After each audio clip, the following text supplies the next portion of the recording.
Mu mwaka w'igihumbi kimwe magana cyenda na makumyabiri na kabiri, umuhungu w'Umuyapani w'imyaka 15 y'amavuko yageze i Tokyo atangira akazi ke ka mbere ko gukora mu igaraje rito rikora ibijyanye no gukanika imodoka. Nyiri iryo garaje ntiyizeraga ko uwo mwana yari akwiriye gukora uwo mwuga, ahubwo yamuhaye inshingano zo gusukura aho mu igaraje no kurera umwana we. Icyo gihe nta muntu n'umwe wari uzi ko uwo mwana muto witwaga Soichiro Honda yari kuzahinduka umwe mu bantu bakomeye mu mateka y'inganda zikora ibinyabiziga. Njye nitwa Joshua Mutuyimana, iyi ni Top 250, wadutera inkunga ukora subscribe kuri iyi channel.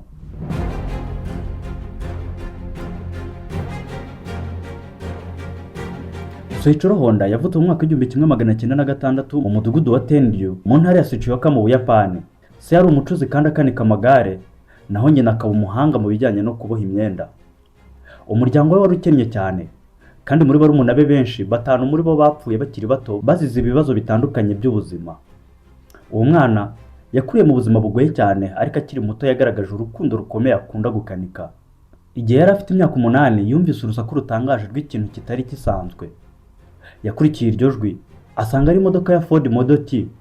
Bwari ubwa mbere abonye imodoka. Yari yitegereje uko itambuka yonyine idakururwa n'ifarasi, maze yirukanka arayikurikira kubera amatsiko n'ibyishimo.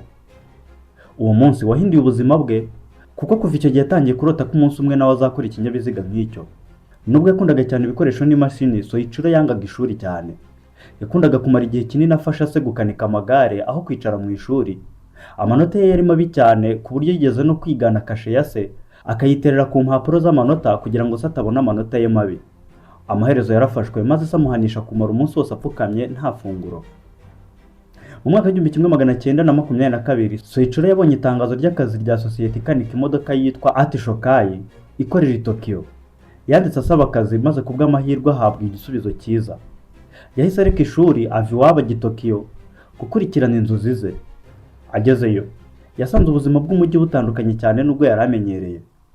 Icyamubabaje kurushaho nuko aho gutangira akanika imodoka yahawe inshingano zo kwita ku mwana wa nyiri uruganda. Mu mezi menshi ya mbere yakoraga aka kazi gusa, kandi nta mafaranga ahabwa. Nubwo byamucaga intege, ntiyigeze asubira iwabo kuko yumvaga byaba ari ugutsindwa gukomeye cyane no gutenguha umuryango we. Nyuma y'igihe ibikorwa by'igaraje byaje kurushaho kwiyongera, maze nyiri iryo garaje amuha amahirwe yo gutangira gukora ku modoka. Yatangiriye ku mirimo yoroheje, ariko buhoro buhoro agenda agaragaza impano idasanzwe mu gukanika no gusobanukirwa n'imashini. Amaze kubona impano ye, nyiri uruganda yatangiye kumwigisha byinshi ku byerekeye ubukanishi ndetse n'imicungire y'ubucuruzi. Muri iyo sosiyete niho Soichiro yamenyeye ubwoko bwinshi bw'imodoka n'amapikipiki byaturukaga mu bihugu bitandukanye. Yashishikazwaga cyane no kumenya uko buri kinyabiziga gikora, kandi yakundaga kwiga buri kintu cyose yabonaga. Muri icyo gihe kandi yinjijwe mu isi y'isiganwa ry'ibinyabiziga, ibintu byamushimishije cyane. Mu mwaka w'igihumbi kimwe magana cyenda na makumyabiri na kane yagize uruhare mu gukora imodoka yo gusiganwa yitwa Curtiss. Iyo modoka yegukanye umwanya wa mbere mu marushanwa akomeye yabereye mu Buyapani. Soichiro yari afite imyaka 17 gusa, ariko icyo gikorwa cyamwemeje ko ubuzima bwe bwose agomba kuzabwegurira ibinyabiziga n'amasiganwa. Mu mwaka w'igihumbi kimwe magana cyenda na makumyabiri n'umunani, nyiri Ati Shokai yafunguye ishami rishya mu mujyi wa Hamamatsu, maze aha Soichiro inshingano zo kuriyobora. Icyo gihe yari afite imyaka 21 gusa. Mu ntangiriro abantu batinyaga kumuha imodoka zabo kuko bamubonaga nk'umusore ukiri muto kandi udafite uburambe. Ariko yakomeje gukora cyane kugeza igihe iryo garaje ryatangiriye gukora no gukundwa. Mu myaka yakurikiyeho ubucuruzi bwe bwaragutse cyane, abakozi bagera kuri 30. Yabaye umukanishi uzwi kandi akunda amasiganwa. Yakoze imodoka yo gusiganwa yitwa Hamamatsu Race Car, maze ashyiraho agahigo ko gutwara ku muvuduko wa kilometero 120 ku isaha. Ako gahigo kamaze imyaka 20 katarakurwaho n'undi muntu uwo ari we wese mu Buyapani. Mu mwaka w'igihumbi kimwe magana cyenda na 36 yakoze impanuka ikomeye mu isiganwa. Ukuboko kwe kw'ibumoso kwaravunitse, urutugu rurasohoka kandi isura yirangirika. Nubwo nyuma y'amezi make yakiza kongera gusiganwa, umuryango we warabirwanyije cyane. Amaherezo yafashe icyemezo cyo kureka burundu gusiganwa kugira ngo yibande ku bindi bikorwa. Soichiro yatangiye gutekereza ku gukora ibice by'imodoka aho kuzikanika gusa. Yashinze sosiyete yitwa Tokai Seikei Heavy Industry igamije gukora piston rings. Mu ntangiriro ibintu byari bigoye cyane. Yamaraga amanywa yose mu kazi n'amajoro akora ubushakashatsi ku byuma. Icyo gihe yaragiye arananuka cyane kubera umunaniro n'ibibazo. Kubera guhora ahomba kenshi, yiyemeje kongera kwiga ibijyanye n'ubumenyi bw'ibyuma.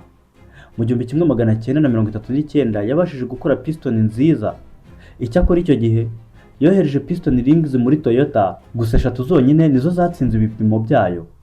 Iyo ntsinzi ntiyashoboraga kumuca intege, ariko yahisemo gukomeza kwiga no gukora cyane. Nyuma y'imyaka mike yashoboye gukora piston nziza zifite ubuziranenge buhanitse, ku buryo yatangiye kwakira komande nyinshi ziturutse hirya no hino mu gihugu. Icyo gihe sosiyete ye yari imaze kugera ku bakozi barenga 2,000. Ariko mu mwaka w'1941 Ubuyapani bwinjiye mu ntambara ya Pasifika, ibintu byose birahinduka. Uruganda rwe rwashyizwe mu maboko ya leta, abakozi benshi bajya mu gisirikare.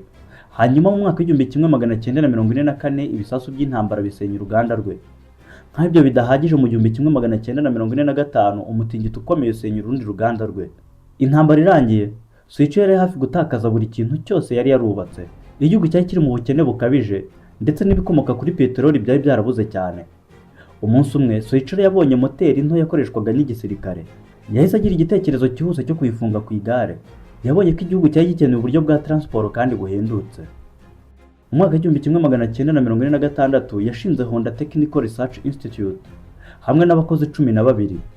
Batangiye gukora amagare afite moteri, maze ahita akundwa cyane. Kubera ko moteri za kera zari zashize, Soichiro yatekereje gukora moteri ye bwite. Mu 1947 yakoze Type A engine, kandi bwa mbere izina rya Honda ryandikwa ku mashini. Mu 1948 yashinze ku mugaragaro Honda Motor Company, yandikiye amaduka y'amagare 18,000 ayasaba kumushyigikira mu mushinga we. Mu maduka yose 3,000 gusa nibyo byamushyigikiye, bimuha amafaranga yo gutangira gukora amapikipiki menshi.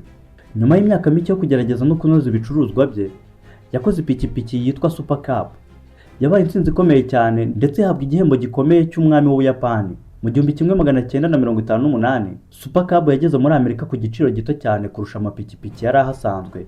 Bidatinze Honda yiganje ku isoko, ihigika ibigo bikomeye nka Harley Davidson na Triumph. Mu myaka y'1960 Honda yari amaze kuba uruganda rukora amapikipiki menshi kurusha izindi zose ku isi. Ariko Soichiro ntiyaranyuzwe. Yaragifite inzozi ze za kera yatangiriye afite imyaka 8 zo gukora imodoka. Mu 1963 Honda yasohoye imodoka yayo ya mbere yitwa T360, nyuma ikurikirwa na S500. Nubwo zitahise zifatisha ku isoko, Soichiro ntiyacitse intege. Yajyanye imodoka ze mu marushanwa ya Formula 1, kandi mu 1965 Honda yegukana intsinzi yayo ya mbere muri Grand Prix ya Mexique. Mu 1972 Honda yasohoye imodoka yitwa Honda Civic. Iyi modoka yaje mu gihe isi yari ihanganye n'ikibazo cy'ibikomoka kuri peteroli. Civic yabaye imwe mu modoka zakunzwe cyane ku isi kubera ikoranabuhanga ryayo rya CVCC, byatumaga iyi modoka ikoresha esanse nkeya kandi igahumanya ikirere ku rugero ruto. Nyuma yayo haje Honda Accord, imodoka yagize uruhare rukomeye mu gutuma Honda iba kimwe mu bigo bikomeye ku isi. Mu mpera z'imyaka y'1980 Honda yari yarabaye sosiyete ya gatatu ikora imodoka nyinshi ku isi. Soichiro Honda yasezeye ku mirimo ye mu 1973, aza gupfa tariki ya 5 Kanama 1991. Mbere y'urupfu rwe yavuze amagambo akomeye agira ati: "Iyo ndebye ubuzima bwanjye mbona narakoze amakosa menshi, ariko nishimira ko amakosa yanjye atigeze aba mu inshuro ebyiri." Uyu mwana wari warakuriye mu bukene, watangiye ubuzima rero umwana wa boss, yaje kubaka Honda, imwe mu masosiyete akomeye kandi azwi cyane ku isi n'amagingo aya. Ahangaha niho nsoreje. Njye nitwa Joshua Mutuyimana, iyi ni Top 250. Gushishikariza gukora subscribe kuri iyi channel kugira ngo ibindi biganiro tuzajya dushyiraho uzajye ubibona mu buryo bworoshye.